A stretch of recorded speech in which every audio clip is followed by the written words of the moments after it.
Some say the 90s was one of the best eras for cars. Some say it was the last for modified cars. I believe the 90s did definitely spawn one of the best JDM heroes out there, the Integra DC2 Type R. Properly done, engineered, track-worthy, finished off in championship white, one of the best Hondas made out there.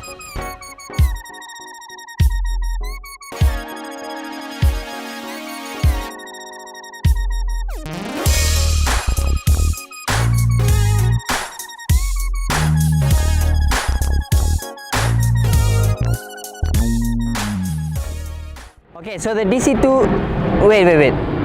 Might itself, I take the camera and show you guys what's it like. Alright, so the camera. Alright. So, the classic Honda Type R color, championship white. Of course, the color started off from way back then and it still continues to dominate our cars nowadays. The FK8R comes with the championship white, and to be honest, we can see why, because God, this looks stunning, does it not? Okay, anyway, so the owner procured this car very recently. I'm not sure if you guys can see this. Anyway, he got the car very recently from Japan, and rather than going crazy modifying it or anything, he decided to keep it as stock as possible. Apart from a couple of Mugen touches here and there, the car is pretty much standard. Let me show you guys the interior.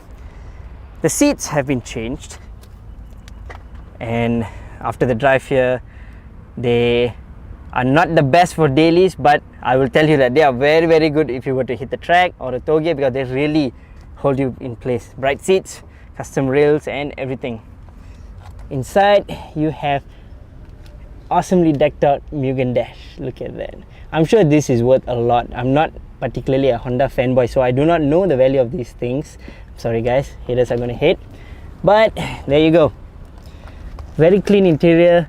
You've also got some custom dials from Defi. Look at that, reading you all the vitals. You got oil pressure, you got temperature, and I think oil temp and water temp, one of those. Other than that, you have a very standard interior. Super awesome gearbox on the drive here. Oh, hold on, this is a very important plaque. This is what determines the authenticity of this car, the Integra. So the gearbox, yes, on the drive here, I guess I should explain. I have driven a fair amount of Type Rs before, and I must say that no matter how well modified it has been, the gearbox has never been as smooth as the one I drove today. I'm guessing it's because this is how an original car should feel. It's like very well put together, it's ideally ratioed, the gear throws are insanely accurate, and like you have no issues there whatsoever. It's just so smooth. The clutch pedal is so light and pretty high up, so it doesn't make your life miserable. Engine bay, I'm going to show that to you all in a while. You know what, let's work on the wheels first. We've got 16-inch awesomeness CE28s wrapped in 808R with endless calipers and discs. And then of course you got a couple of Mugen liveries. Oh man, I'm not sure if I can properly explain the driving feeling of this entire car, but it's up there. It's definitely up there. If you guys recall, I just recently drove the Lamborghini Urus, and I know they're not in the same market at all, but this thing actually feels equivalent in terms of an experience, which is very rare. Alright, let's pop the hood, as Brian O'Connor would say. Reach for it. Alright, it's already popped up. Get in there. Also the very cool front end.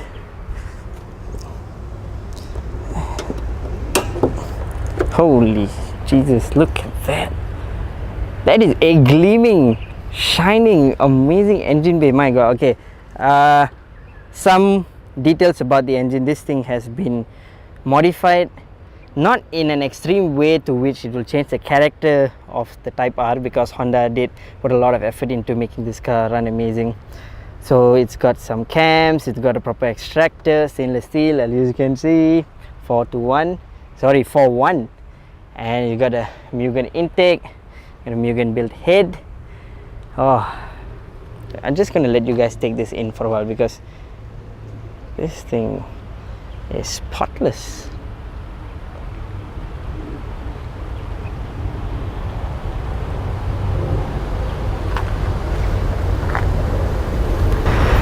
Handling wise, this baby is running all-in suspension with complete Mugen bushings, Mugen front and back strut bar, the hardest front and back camber arm, Casco rear anti-roll bar.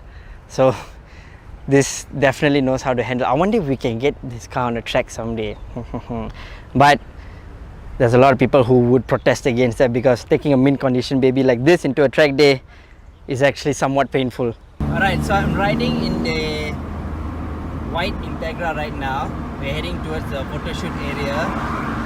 I gotta say guys, this is like driving nirvana. These cars feel so sublime, like the gear shift, the throttle, the clutch, it's amazing. Of course, this is not a patch-up job. This is a complete brought-in unit from Japan, an Integra DC2 Type R. Very rare, very amazing. It's just awesome to drive.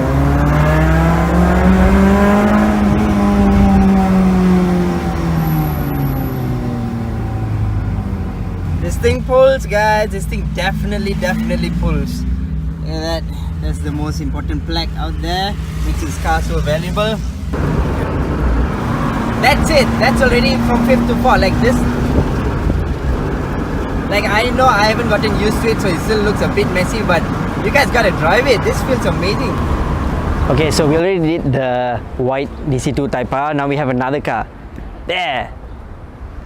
Oh wait, no, not that one. That one.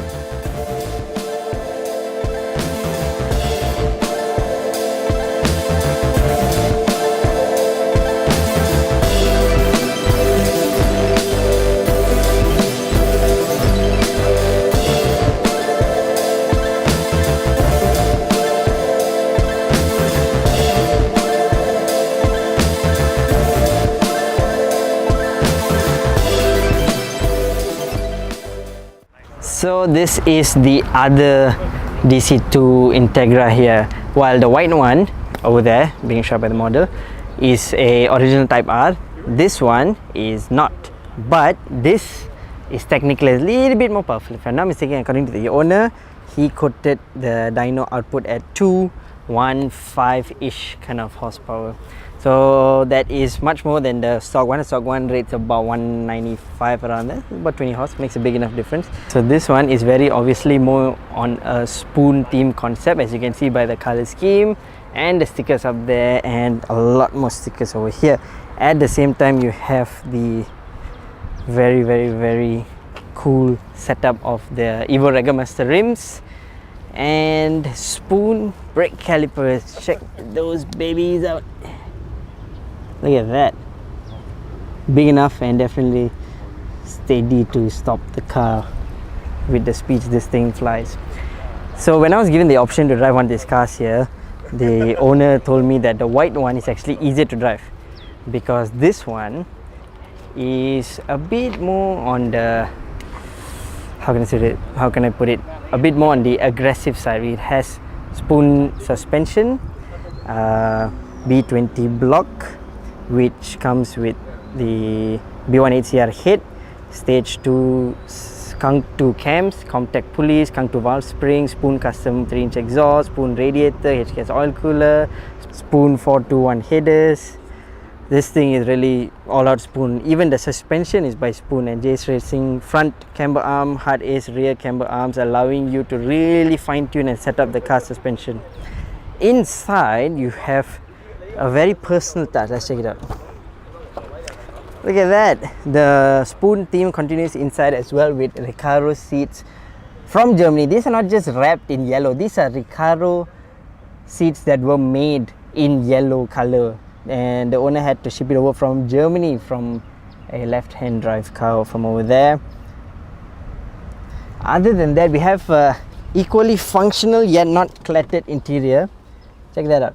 You got a simple titanium gear knob, very Honda-esque. You got the same dials as earlier for those of you who remember, and you have a complete Spoon dashboard. Look at that.